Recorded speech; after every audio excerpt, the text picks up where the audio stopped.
Okay, நம்ம கூட இன்னைக்கு நிகழ்ச்சியில சஞ்சய் கலந்துருக்காரு.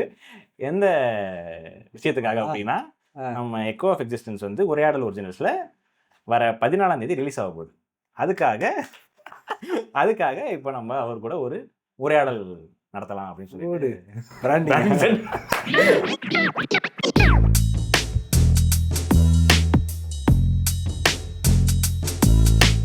நம்ம. சரிங்கய்யா. எதுக்குயா நீங்க வந்து படம் பண்றீங்க? வீட்டில் அதை சொல்லிதாங்க சென்னைக்கு வந்தேன். சென்னையில் இருக்கேன். அது ஒரு பர்பஸ், நம்ம அதுதான் வருதுன்னு நினைக்கிறேன். அதனால அது எப்போ நமக்கு இதுதான் வருதுன்னு நீங்கள் வந்து கண்டுபிடிச்சிங்க? நீங்கள் எவ்வளோ சீரியஸாக கேள்வி இப்போ படம் பார்த்துட்டு கேட்பேன், அதுக்கு உனக்கு வரலைன்னு உனக்கு இன்னும் நீ கண்டுபிடிக்கலையா அப்படின்ட்டு. எப்போ வருதுன்னு கண்டுபிடிச்சதுன்னா லாக்டவுன் டைமில் வீட்டில் சும்மா இருக்கும்போது சரி குட்டி குட்டியாக எல்லாரும் இஷ்டத்துக்கு எல்லாரும் வீடியோ போடும்போது சரி நம்மள ஏதாவது ஒன்று பண்ணுவோம் இஷ்டத்துக்கு அப்படின்றப்ப அதுக்கு ஒரு ஃபார்மேட் இருக்குது. அது இந்த பார்த்து இந்த மாதிரி பண்ணலாம் போல் நம்மளே ஷூட் பண்ணி அப்புறம் கூட இருக்கிற ஃப்ரெண்ட்ஸை அதுக்கு ஏற்ற மாதிரி நம்மளை மாதிரி சுற்றிக்கிட்டு இருக்கிற ஒரு ஃப்ரெண்ட்ஸு இந்த ரூமில் இருக்கிற எல்லாருமே வச்சுக்கோங்க மாதிரி சொல்லி ஒரு எழுதி இதாக்குனதான். ஐயா கஷ்டமான கேள்விங்கய்யா, அதெல்லாம் சொல்லவே இல்லைங்கய்யா. இதில் வந்து யார் லீட் ரோல் பண்ணியிருக்கிறது? இளையராஜா மாதிரி பேசுமா நான் யாருங்க லீட் ரோல்? எல்லாரும் லீட்னா இருப்பாங்கல்ல. ஐயா நான் தான் பண்ணேன், அதுவும் நான் தான் பண்ணேன். டேரக்ட் நீங்கள் தான் பண்ணி எப்படி கேட்குறீங்கன்னா லீடு யார் பண்ணியிருக்கா? நீ தானா? சரி வேற யாரையா வர சொல்லு. டேரக்ட் யார் பண்ணியிருக்கா? அதுவும் நீ தானா அப்படின்னு. அப்படி இல்லையா, நம்ம வந்து ஏன் நீங்கள் பண்ணணும்னு வந்து உங்களுக்கு தோணுச்சு? ஐயா வேறு யாரும் ஃப்ரீயாக நடிச்சு தர மாட்டேன்ட்டாங்க. அதனால் உங்களுக்கு எது உங்களுக்கு ஆக்டிங் பிடிக்குமா டேரக்ட்?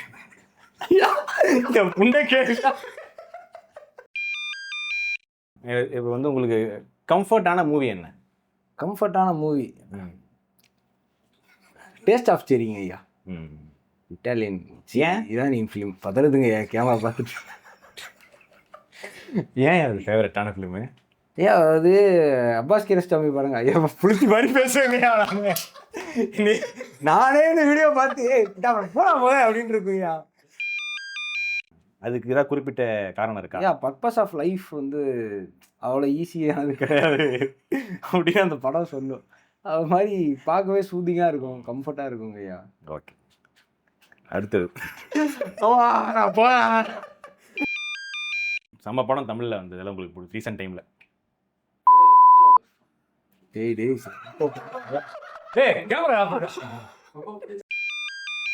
சிறை சூப்பர் படம் மாதிரி செம்மையா அழுதேன். எமோஷனா தியேட்டர்ல காமிச்சது வந்து அது மாதிரி நல்லா இருக்குங்கய்யா. ஒரு சினிமா பண்ணும்போது ஜாலியா இருக்கிறத தாண்டி பர்சனலாவே வந்துட்டு ஒரு அழுகாட்சியை ஒரு படம் கொடுக்குதுங்கிறது பர்சனலா மைண்டுக்குள்ள வந்து அது பிராண்டிங்லாம் இல்லை சொல்றேன். அழுகாட்சி ஒரு படம் கொடுக்குதுங்கிறது நான் பர்சனலா நம்புறேன்னா அந்த படம் வந்து பார்க்குற மனசில் ஒட்ட வச்சிரும் போல அப்படின்ற ஒரு நம்பிக்கை. இப்போ நீங்கள் வந்து எழுதுறீங்கல்ல ஸ்க்ரீன் பிளேலாம் எழுதிட்டு இருக்கும்போது இந்த சவுண்ட் ட்ராக் போட்டு நான் எழுதுவேன், அப்போ தான் எனக்கு ஃப்ளோ வரும். அதெல்லாம் எனக்கு அதில் தெரில, எனக்கு அதெல்லாம் பண்ணதே கிடையாது. ஆனால் என்ன சொல்கிறது, நம்ம மைண்டே வந்து அதை நம்ம பிடிச்சி உட்கார வச்சு ஒரு இடத்துல எழுத வைக்கிறதே பெரிய டாஸ்க்கு. அது தப்பு தான். ஆனால் அது அப்படி வளர்ந்துட்டோம், அந்த மாதிரி ஒரு ஹவுஸ் ஹோல்டில் இருந்துட்டோம். இப்போ நீங்கள் வீட்டில் சாப்பிட்டுட்டு இருப்பீங்க, தண்ணி ஏன்டா எடுத்துகிட்டு வரல காலைல சொல்லியிருப்பாங்க. அப்போ சாப்பிடும்போதே நம்ம இந்த மாதிரி ஒரு ஹவுஸ் ஹோல்டில் வளர்ந்துட்டு ஒரு விஷயத்த நான் சீராக்கி எழுதணும் அப்படின்னு நான் முடிவு பண்ணும்போது அங்கே வந்துட்டு நான் என்ன சொல்கிறது, இன்னும் ஒரு ஃபேக்டர் போட்டேன்னா என் மைண்ட் எப்படி இருக்குன்னா, எழுதிட்டு இருக்கும்போதே இந்த பாட்டு செம்மையாக இல்லை இப்படி எடுத்தாங்களோ இப்படி போயிடும் என் மைண்டு. அதனால் நமக்கு அதெல்லாம் இல்லை. எழுதும்போது ஒரே ஃப்ளோவில் எழுதுறது. சரி லெட்டர் பாக்ஸ் ஏதாவது போட்டிருக்கேனாடா படம் இல்லை. அப்போ நீங்கள் வந்து என்ன நினைக்கிறீங்க, இது மாதிரி ஒரு சீரியஸான ஃபிலிம் எடுக்கிறது உங்களுக்கு சிரமமா, இல்லை உங்களுக்கு பிடிச்சதா, இல்லைனா இந்த மாதிரி ஜாலியாக ஈஸி கோயிங்காக ஃபீல் குடான ஃபிலிம் எடுக்கிறது உங்களுக்கு பிடிக்குமா? ஃபஸ்ட்டு அது பெரிய டாபிக். அது சீரியஸாக பேசணும்னா ஃபீல் குடுன்னு ஒரு விஷயம் இருக்குல்ல. ஆமாம், அதுலேயே ஒரு பெரிய முரண் இருக்கு. எல்லாத்துலேயுமே எல்லாருக்கும் முரண் இருக்கணும், அது தப்பு கிடையாது. பட் ஃபீல் குடுன்னு அவங்க சொல்கிறது வந்து எப்படின்னா, அது ஃபீல் கூட தாண்டி மில்கிங் ஆஃப் மை நாஸ்டால்ஜியான்ற ஒரு விஷயத்துக்குள்ளே போகிறாங்க. குட் மார்னிங் சன்ஷைன் ஒரு டெம்ப்ளேட் இருக்கும்ல, ஒரு மாட்டப்பட்டு கரப்பாங்கல்ல. அதாவது ஏதோ ஒரு இடத்துல படிச்சதுதான். எப்போ ஒரு ஆர்டிஸ்ட் வந்து அவனுக்கான நிகழ்காலத்தில் இருக்க ஒரு பிரச்சனைகளையோ நிகழ்காலத்தில் இருக்க ஒரு சந்தோஷத்தையோ சொல்லாமல் கடந்த காலத்தையே நோக்கி வாழ்ந்துக்கிட்டு இருக்கானா அவன் முன்னேறலைன்னு அர்த்தம். செரிஷ் பண்ணுறது வேற, நான் அதுலேயே லிவ் ஆகி ஸ்டக் ஆகிறது வேற, செரிஷ் ஆகுறது வேற. அந்த ஒரு விஷயத்தினால எனக்கு இங்கே ஃபீல் குட்னு சொல்லப்படுற படங்கள் வந்து அது பெருசாக இப்போ ஃபீல் குட்னா என்னென்னா, எனக்கு ஒரு நேரத்தில் சோகமாக, இப்போ இன்றைக்கி ஒரு நாள் சோகமாக இருக்குது, இப்போ நான் அந்த படத்தை போட்டு பார்த்தேன்னா எனக்கு அது ஒரு மாதிரி எனக்கு அந்த நாள் நல்லா இருக்கணும், அந்த மூமெண்ட் அந்த 3 மணி நேரம் நல்லா இருக்கணும். இப்போ எனக்கு அப்படி எடுத்துக்கிட்டா பிரேமம். இப்போ பிரேமம் வந்து நான் 40 தடவை 45 தடவை இஷ்டத்துக்கு ரேண்டமாக யூடியூப்பில் போட்டு பார்க்குறது. நான் எவ்வளோ மாதிரி மென்டல்லாம் வந்துட்டு அது அன்ஃபினிஷ் கோப்பெல்லாம் நான் திங்கக்கிழமை காலையில் போட்டு உட்காந்து பார்த்துக்கிட்டு இருப்பேன். எனக்கு பிரேமம் இப்போ நான் அதை ஃபீல் குட்னு நான் எடுத்துப்பேன். ஏன் அந்த படம் ரொம்ப படம் ஒரு பிரேமம் வந்து என்னை பொறுத்த வரைக்கும் ரொம்ப ரொம்ப முக்கியமான ஒரு படம். நமக்கு நம்ம ஜென்ரேஷனுக்கு இந்த ஃபில்ம் மேக்கிங்னு இதை நம்பி நம்ம ஃபில்ம் மேக்கர் நம்புகிறவனுக்கு அது ரொம்ப முக்கியமான படம், ஒரு ஹோப். ஆனால் இப்போ ஃபீல் குட்னு வர படங்களை வந்து நான் வந்து திருப்பி என்னால் தியேட்டரில் பார்த்துட்டேன்னா என்னால் திருப்பி அதை பார்க்கவே முடியல. அது எனக்கு என்ன ஃபீல் குட்டாக கொடுக்குது அப்படின்ற ஒன்று தான். அதனாலயா என்னன்னு தெரியல, எனக்கு ஃபீல் குட் எடுக்கணும். இப்போ நான் சொல்கிறேன்ல இவ்வளோ பெருசாக பேசுகிறேன் ஃபீல் குட் எனக்கு இதெல்லாம், ஆனால் எனக்கு அது இவங்க எடுக்கிற ஃபீல் குட் என்னால் எழுத முடியலையே, அது ஒரு பிரச்சனை இருக்குல்ல. ஸோ இப்போதைக்கு நான் என்ன ட்ரை பண்ணிகிட்டு இருக்கேன், கடைசி வரைக்கும் என்ன ட்ரை பண்ணுவேன்னா, நான் வாழ்க்கையில் என்ன எக்ஸ்பீரியன்ஸ் பண்ணேன், இல்லை இன்னொருத்தவங்க வாழ்க்கையை பார்த்து நான் என்ன எக்ஸ்பீரியன்ஸ் பண்ணேன், அது அந்த இடத்துல நான் பொசிஷன் பண்ணால் எனக்கு எப்படி ஃபீல் ஆகும் அப்படின்ற ஒரு விஷயத்த எனக்கு ஒரு ஆர்ட் ஃபார்மாக கொடுக்கணும். அது ஒரு ஃபார்ம் பண்ணி கொடுக்கணும். அது ஆர்ட் ஃபார்மாக இருக்கா இல்லை வேறு ஏதாவது ஒன்று இருக்கான்றது பிரச்சனை இல்லை. நான் அந்த ப்ராசஸ் என்ஜாய் பண்ணுவேன், அதுதான் எனக்கு மேட்ரு. ஆமாம். அப்போ ஓகே, அடுத்தது வந்து உங்களுக்கு பிடிச்ச 3 favourite web series. Mister robot. நான் வந்து யாரை பார்த்தாலும் என் லைஃப்பில் ரெக்கார்ட் ஆகுதா? மிஸ்டர் ரோபோட்டு நான் லைஃப்பில் யாராவது ஒருத்தவங்க வந்து ஏதாவது ரெக்கமெண்ட் பண்ணு அப்படின்னா நான் சொல்கிற வெப் சீரிஸு படம்லாம் ஏதாவது ரெக்கமெண்ட் பண்ணேன்னா மிஸ்டர் ரோபோட்டு. அதுக்கப்புறம் ஹிந்தியில் ஜூப்ளின்னு ஒன்று இருக்கும், வாமிகா கேபின் நடிச்சிருப்பாங்க, அந்த ஃபிலிம் ஸ்டுடியோக்குள்ளேயே நடக்கும். ஐயோ என்ன மாதிரி வெப் சீரிஸ் அது, ஜூப்ளி. அதை விட்டோம்னா வெப் சீரிஸ்லாம் ரொம்ப கம்மியாக பார்த்துருக்கீங்க. இது மாதிரி வேணும்னே வானபி பூர்த்தியா இந்த மாதிரி யாருக்கும் 2 தான் பிடிச்சினா 2 போதும். Braking pad. இப்போ வந்து எக்கோ ஆஃப் எக்ஸிஸ்டன்ஸ். ஆமாம், இதுதான் மெயின் நம்ம பேச வேண்டியது. இது வந்து ஏன் உங்களுக்கு இதை எடுக்கணும், அப்புறமா இந்த டீம் ஃபார்ம் ஆன விதம், அதை பற்றி சொல்லுங்கள். எக்கோ ஆஃப் எக்ஸிஸ்டன்ஸ் வந்து ஏன் எடுக்கணும்னா, இப்போ நான் உங்களுக்கு டேஸ்ட் ஆஃப் ஸ்டெரிக்கு சொன்ன விஷயம் தான். டேஸ்ட் ஆஃப் ஸ்டெரியை வந்து நான் எக்கோ ஆஃப் எக்ஸிஸ்டன்ஸோட ரெஃபரன்ஸாக taste of story, beautiful boy, இதெல்லாம் வந்து நான் இது பசங்கள்கிட்ட பேசும்போது சரி, ரெஃபரன்ஸாக நான் பார்த்துக்கிட்டதும் சரி, இப்போ டேஸ்ட் ஆஃப் ஸ்டெரி முன்னாடி பார்த்தேன், திரும்ப பார்த்தப்பவும் சரி, என்னென்னா ஒருத்தன் வாழ்கிறான் அப்படின்றது அவன் டிட்டர்மைனே பண்ணலை. ஆனால் ஒருத்தன் அவன் அடுத்த நாள் காலையில் எந்திரிக்கக்கூடாதுன்னு நினச்சி ஒருத்தன் தூங்குறான்ல, அந்த ஒரு கொடுமையான ஃபேஸில் ஒருத்தன் இருக்கிறவனோட கதையை எனக்கு சொல்லணும்னு தோணுச்சு. ஏன்னா எனக்கு ஒரு பீரியட் ஆஃப் டைமில் இந்த சூசைட் பண்ணிக்கிறது, நான் டிப்ரெசிவாக இருக்கேன், சூசைடில் வந்து நிறைய பேர் ரொமான்டிசைஸ் பண்ண ஆரம்பித்தாங்க.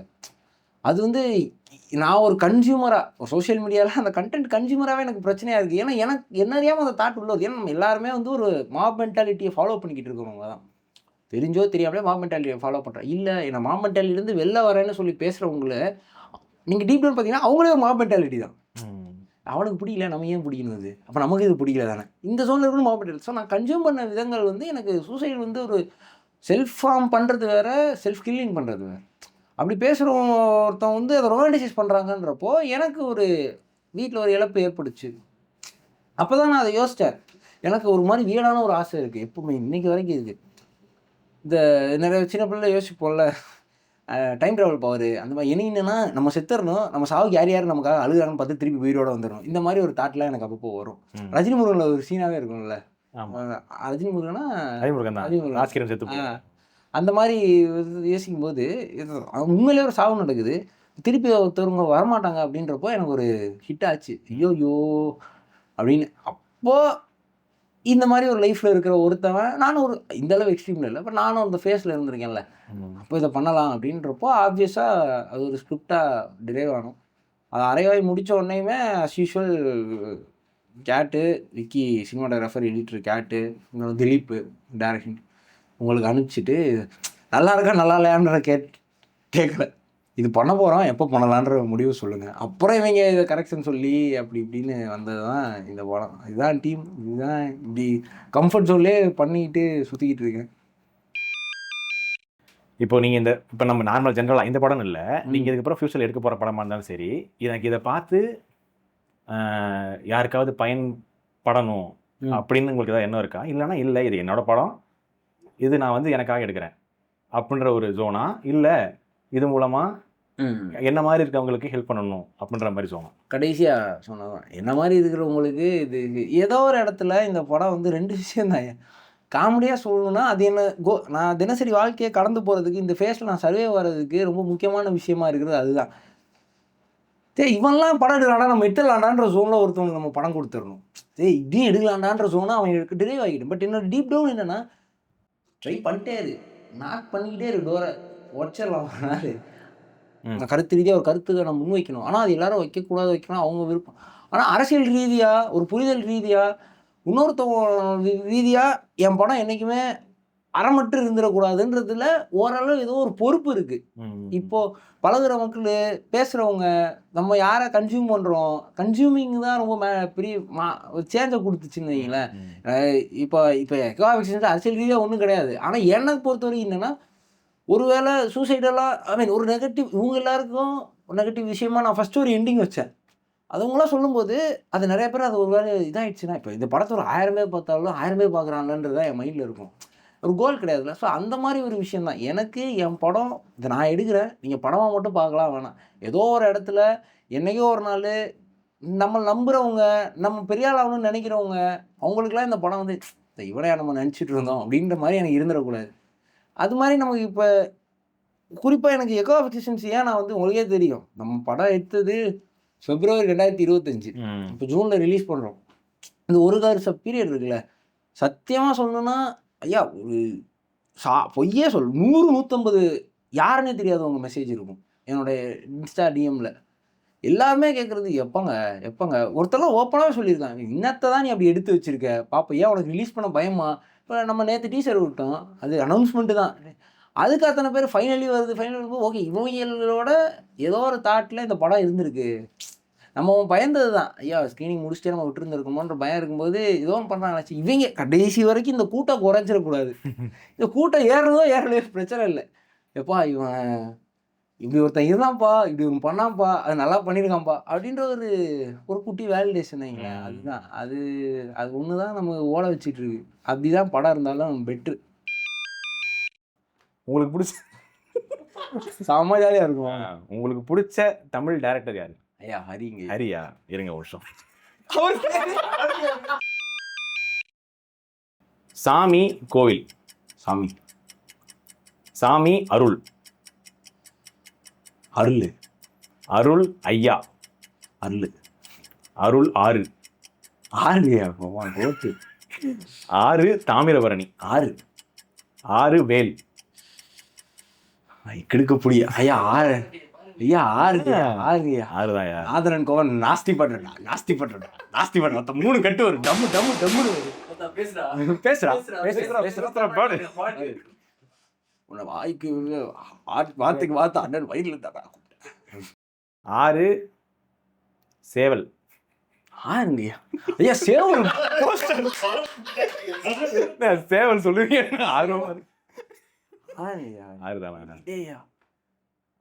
ஆறு சிங்கம். சிங்கம் 1. சிங்கம் 1 வேங்கை. இல்ல ஏதோ கலந்துருக்காங்க யாரும்.